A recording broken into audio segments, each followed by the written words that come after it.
Duval. Welcome to Bleav in Jaguars. I'm Bucky Brooks.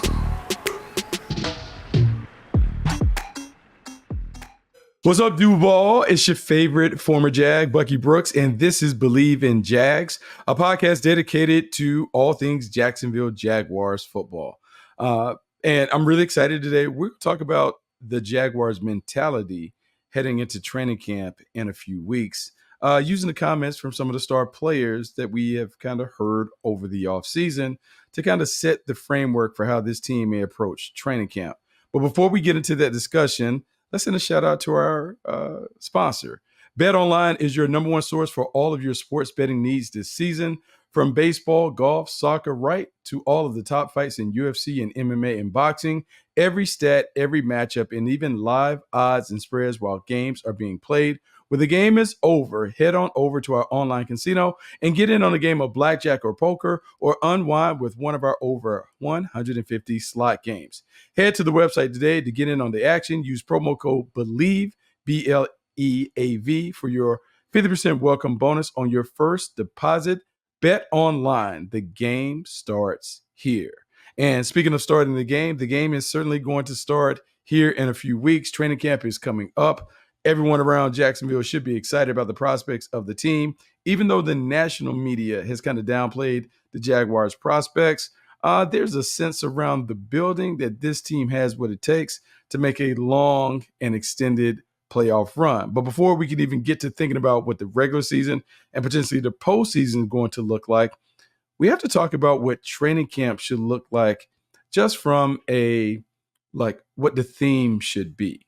As you think about the way the team collapsed last season, the team was 8-3, sitting pretty at one point. They were the number one seed in the AFC, fell all the way out of the postseason with a 1-5 finish to the season, to finish with a record of 9-8. Even though it was the second straight winning season, this 9-8 season feels a lot different than the one that the team had in 2022 when they won a home playoff game, when the Kansas City went toe-to-toe with the Super Bowl champions before bowing out, and that created a lot of optimism. Last year's collapse, particularly failing to win Week 18, there's been a lot of pessimism around the team from the people that view this team as one that underachieved a season ago. As someone who's close to the team, I'll say, yeah, the team underachieved. This team had the potential to be one of the top teams in the AFC, and for whatever reason, it didn't go their way. I think Josh Allen, who has since changed his name, Josh Hines Allen, was on Eric Armstead's podcast, Third and Long, and he kind of talked about what went wrong with the team. And during the discussion that he had with Armstead, one of the things that stood out to me was his pointing out the trust issues that the team had. He talked about how the team just didn't have that bond, the chemistry and the connectivity wasn't there. And the team basically lacked the togetherness that you would expect from a team that was going to vie for not only a playoff berth, but a division title and had title hopes. So to me, I was not necessarily shocked by being on the sideline and seeing some of these things play out in real time. But whenever you hear a team talk about having trust issues, it's nearly impossible to overcome those things. Now, some of you may know, my dad was a high school coach in North Carolina.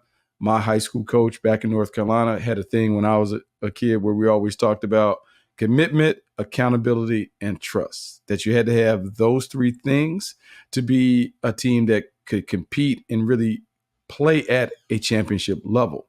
You need a commitment from each and everybody in the program. You have high levels of commitment. You can hold guys accountable, and commitment and accountability leads to the trust that you need to be able to overcome the adversity that every team will eventually face over the course of the season. When I hear Josh talk about this team having trust issues, to me, look, it now kind of speaks to why this team didn't finish the way that it needed to finish to not only qualify for the postseason, but to make a run in the postseason. When you think about teams and the best teams that I've been on, the best teams that I've been around, whether as a scout or just watching teams compete at a high level, the teams had a strong bond of trust. And coaches may kind of put this out there in a few different ways. They may talk about it as a family. They may talk about the team as a brotherhood. But regardless of how you talk about the unit, there was a sense of trust that allowed you to believe that this team had the chemistry and the camaraderie necessary to be able to overcome anything that they faced along the way. And when we talk about trust, that trust manifests itself in a few different relationships. It shows up in player-to-player relationship, being able to talk to your teammates, call out your teammates when necessary, encourage your teammates when they need encouragement, but being able to maintain, look, always being on the same page with your teammate. And the way that you're able to do that is you've developed a trust with your teammates that comes from either doing hard things together, being around each other beyond the time that you spend in the locker room, being around each other away from the facility, having dinners, having, I would say, opportunities just to get to know one another on a deeper level than just being a teammate. To have that player-to-player trust and bond, those things have to be intentional. You have to work at it. You have to display a level of vulnerability with your teammates so they can gain a better understanding of you and where you come from, so they know that when you call them out or you hold them accountable to something, you're doing it out of a place of love, not just doing it to be doing it, because when teams fall apart, there's a lot of yelling and fussing and finger pointing. The Jaguars didn't have that last year. And I'm not only hearing that now from Josh, but we heard it from other players at the end of the year kind of share that there was something that was off. But that lack of trust not only was player the coach. There has to be a trust between players and their coaches for the team to succeed at the highest level. And that trust is not just given because, hey, I'm the coach, you should do it as I say. No, that trust comes from a level of respect in terms of I'm the player, you're the coach. I respect not only your knowledge, but I respect your consistency in terms of how you show up every day, how you lead the team every day, how you teach us, instruct us, what you give us. I can see that what you're saying to us allows me and us, the team, to play much better than we've ever played before. That trust is also, I would say, fortified in tough moments. How players see their coaches react to situations and circumstances when things aren't going the way that the team wants them to go also lets them know whether they can trust the coach. Because if the coach suddenly starts throwing players under the bus when things don't go right, players now begin to tune those coaches out because they don't believe they're in the foxhole with them, figuratively, not literally. But they don't believe that the coaches are willing to stand in the fire, take the hits that they need to take to really protect the team at all costs. And it's really hard to overcome a lack of trust between players and coaches, because when your players don't buy in, it is just really, really difficult for teams to have tough moments and find their way to the other side of those tough moments. Listening to players talk about just how it didn't appear, how the team just wasn't on the same page down the stretch, whether it's the way that they practice, the way things may or may not have been covered over the course of practice when it came to mistakes kind of being swept up under the rug. That lack of accountability in terms of coaches holding players accountability, it crushes the trust that players have in the coach. And I will say this as a player, like one thing to complain about the hard work that the coach gives you, but there's a love that comes from that when you know your coach works you hard, but at the end of the day, you win because you feel like you've outworked the other team. If you don't have that edge that you believe gives you an opportunity to win each and every game, man, it's hard to really build the trust between player and coaches. So when I hear that part of the trust issues kind of manifest itself on the Third and Long podcast, I was a little worried. And look, it's troubling for a team that really is trying to figure it out. The last part of the trust factor, we talk about coach to coach, like coaches being able to trust one another. look, we all knew that there was a mass exodus of coaches at the end of the year. And anytime you have firings, anytime you have a rash of dismissal, there was something that was going on within the staff that prevented this team from really maxing out who they could be and who we expected them to be a season ago. And whether that is like expertise in terms of scheme, whether that is a lack of communication or not having A-level communication skills that allow you as the coach to connect with your team and the players within your position group or the entire unit as a defensive coordinator, that is a problem. The other part of the friction that may have existed between the coaches in terms of lack of trust, man, it shows up in how you go about playing the game. For instance, if you don't believe that the defense can play at a great level, it forces you to be more aggressive on offense in terms of taking risk and doing those things. If you are on defense and you don't believe that the offense can hold up their end of the deal, well, now you're more apt to be crazy aggressive and maybe even do things out of character that can really expose yourself, make you vulnerable to big plays and mistakes that ultimately decide the game. This year, I can tell you going into training camp, fortifying that trust, eliminating those trust issues is not only going to be something that Doug Peterson has to look at, it's something that the players have to make sure that they're right. And when Josh Allen, who didn't serve as the captain last year, but may serve is probably going to serve as the captain this year, when he steps back into the huddle with the C on his chest, if he's able to get the C, he has to make sure that everybody on the field, everybody's on the same page. And it's not only, hey, my unit, my defense is on the same page. Hey, are we on the same page defensively to what the offense is doing when we talk about playing complementary football? And if the offense and defense are on the same page, can we get the guys who are on the kicking units to be on the same page when it comes to the standards and the expectations of all of those units, not only collectively, but individually, what you're supposed to do if you're involved in those units, and how it's really important that you not only are productive, but that your performance is at a high level. But it's not only Josh Hines Allen who talked about like some of the issues. We've heard Trevor Lawrence talked about what happened at the end of the season and how the disappointment, look, it would be tragic if they wasted this failure. It would be tragic if they didn't use the disappointment from last season to help them reach higher heights in this season and beyond. And when I listened to Trevor, one April press conference, but even before that in February, like when he was just kind of reflecting on the year and the things that didn't go well, the thing that stood out to me was, and he's repeated this on multiple occasions, he's talked about, we got to be playing our best ball at the end of the year. And I know it's something that Doug Peterson has said, and he talked about, hey, we want to be at our strongest down the stretch. When we get to the back half of the season, we want to be peaking and we want to be like getting into our prime as we're really getting into the postseason. Last year, obviously, that's not what the standard was for Doug Peterson or anyone within the organization to fall apart to the way that the Jaguars did down the stretch.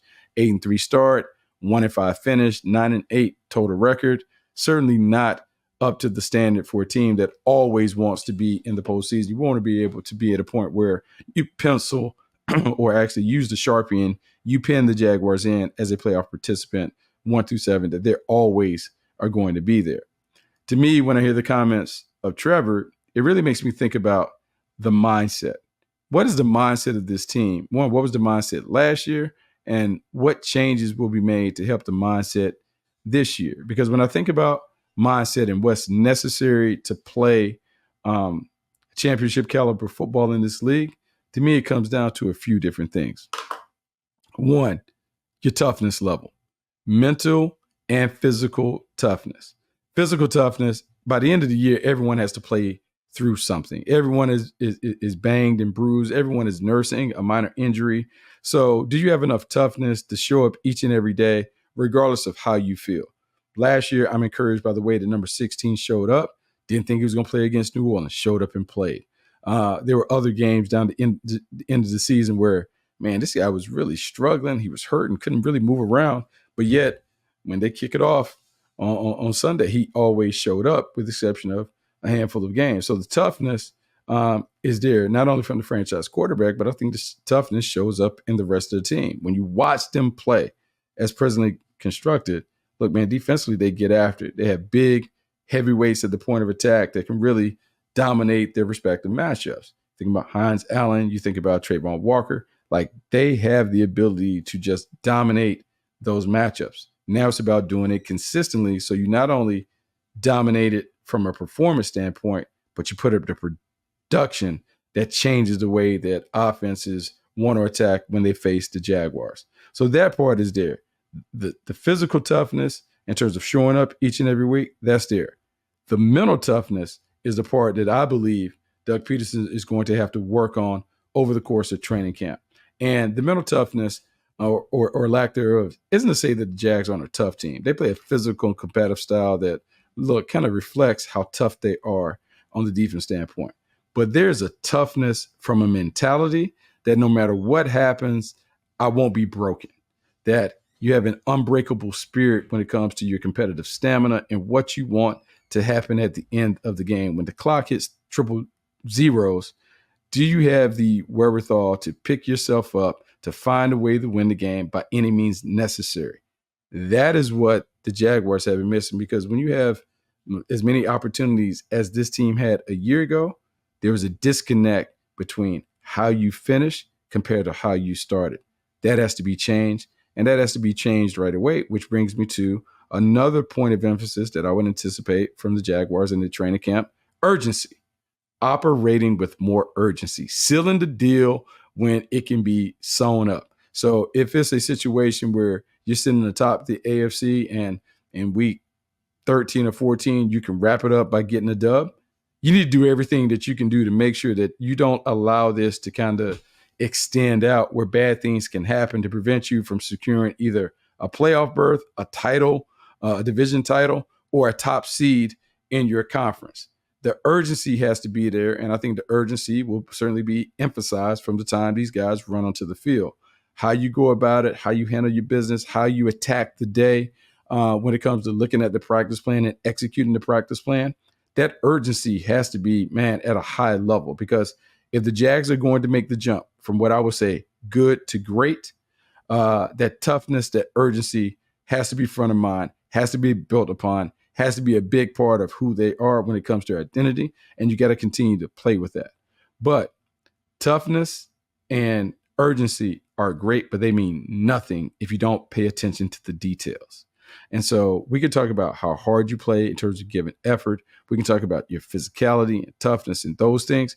But at the end of the day, you have to pay attention to the details to execute at a high enough level to win games against any opponent. And when we talk about attention to detail, we talk about really dominating the simple things, being exceptionally great at the things that, look, have the biggest impact on the game. So taking care of the ball when it comes to attention to detail on the turnovers, making sure you reduce the number of penalties that you're giving up, being on the same page with everybody on offense so you don't have these mental errors that lead to egregious mistakes, whether it's a turnover or a sack or a negative play. Eliminating those things because everyone is on the same page. In the end, Trevor Lawrence wants what Doug Peterson wants from this team. Got to play your best ball down the stretch. What can the Jaguars do early in the year to ensure that they're going to play their best ball down the stretch? Is that, look, playing with the same is it making sure that you always are prepared, that your practices are continue to be crisp and sharp, and they have that energy, that buzz that the great teams are able to create when it comes to their practice energy? Or is it one where you sense that the team is kind of checked out, they mill it in, they don't Bleav that they can get it done? That belief is everything. But look, once again, it doesn't mean anything if you don't have the toughness and the urgency and the attention to detail to execute the plan. You'll never be able to do it. I am hopeful and optimistic that after last year's stumble down the stretch, this team has kind of gained a heightened awareness in terms of what is necessary to play and to play championship caliber football in this league. And so now we can talk about players, because it is a players league, it's a players game, and I can tell you about all the players and what those guys have said about getting this team up and going. But really it comes down to the head coach. And Doug Peterson, how much faith do you have in the head coach in terms of being able to win and win at a high level? When I look at what went wrong down the stretch, look, I understand why Doug Peterson is talking about, man, the finish is everything, and how disappointed this team was that they didn't finish it off the right way. 1 out of 5 the last 6 games, completely falling out of the playoff picture. When at one point you were the number 1 seed, but you can't even get into the tournament, it's disappointing. But it's disappointing because these are things that the team had discussed, the team had talked about, the things that the team had thought they had worked through with some of the moves that they had made. But look, it didn't work. And so the natural reaction when you go about trying to add players, maybe add some leadership to the equation is, can you make it happen? Can you change the experience for the players so they can thrive in these moments as opposed to faltering and falling apart under pressure? And looking at the team, yeah, he certainly can do it. Doug Peterson certainly can make this happen. He is a Super Bowl winning head coach. He's been around great coaches for his entire career. You think about one, Peterson being exposed to Don Shula, playing under Mike Holmgren, continue to play under and eventually work for Andy Reid. He knows the secret sauce to winning. How he goes about it in this version is going to be drastically different than maybe what we saw him have in terms of Philadelphia. But I think the one thing that he can do is he can draw upon that experience to allow him to put the best plan in place to get this team up and going, to get this team to think and act like a championship caliber team. Some of the ways that you do it is you go and get players from championship caliber teams that have that big game experience. That would have been, it would have been helpful to have some guys that have been used to playing those elimination games, that have used to kind of having to approach it with an urgency that is, look, win or go home. It's right now. And you got to dominate these right now moments that arise from time to time. It also helps that you want to bring in players who not only have played in those big games, they've had success in those big games. When I look at the resumes of some of the players that were brought in, look, man, the team captains on the Super Bowl team, guys that have appeared in championship games, guys that have veteran savvy and experience that know how to get the job done when the job needs to get done. When you think about the guys that this team has added over the course of the offseason, Eric Armstead, Mitch Morse, Ron Darby, Darnell Savage, all of these guys can check off some of those boxes in the aforementioned requirements that you're talking about looking for in a volunteer. But it's not only like guys that we're talking about volunteering, it's guys that we have expectations. And so when I mean volunteering, I'm talking about volunteering themselves to be leaders of the team. There's an expectation that your best players, your highest paid players, those are the guys that should be leading or pulling the boat. So my expectation is that when we get into training camp and we get into the season, I'm not only going to see Trevor Lawrence and Josh Allen doing their thing. I'm going to see Christian Kirk. I'm going to see Evan Ingram. I'm going to see Foye Oluokun. I'm going to see Andre Cisco. I'm going to see them all play a part in how this team kind of finds a way to lick its wounds and get to the next level. Cam Robinson, there'll be expectations that he's going to be a vocal leader and can help this team take charge. At the end of the day, it's about the finish. It's about how would this team finish when they're given an opportunity to close it out next season. To me, it's about the trust. It's about the camaraderie between the unit. And it's about developing a mindset that this team is going to outwork and outlast the opponent. It hasn't been the ID or the calling card of the Jaguars of late. But I think after last season's disappointment, it is all about having a hard hat and lunch pail mentality. That's how Doug Peterson is going to talk about and build this team in that image. Even though they may throw it around the yard, there's going to be, I would say, an increased emphasis on being the tougher team every time that they step into the stadium. If they do that, we'll talk about this team having an opportunity to play not only in the postseason, but playing late into the postseason as one of the top teams in the AFC. So there you have it. That's my reaction to Josh Allen's comments. That's my reaction to what these guys have been talking about ahead of training camp, creating the right mentality going into the training camp to make sure that you hit the ground running when the season kicks off in September. So make sure you drop some comments, rate, review the podcast. Let me hear what you think about the podcast. Let me hear what questions you want answered. And in a couple of days, I think we may be doing a mailbag podcast. So make sure you tune in, check out that. Make sure you give us positive reviews. Make sure we want to build and continue to expand the community as we begin to get closer and closer to the season. Check out all the great content that we have on the Bleav Network. Check us out on Fubo. Check us out on Fubo. Check us out also on YouTube. Great stuff by all the people in the community, whether you're a Jags fan or not. Continue to come in and check us out. I'm Bucky Brooks. Until next time, I'll talk to you.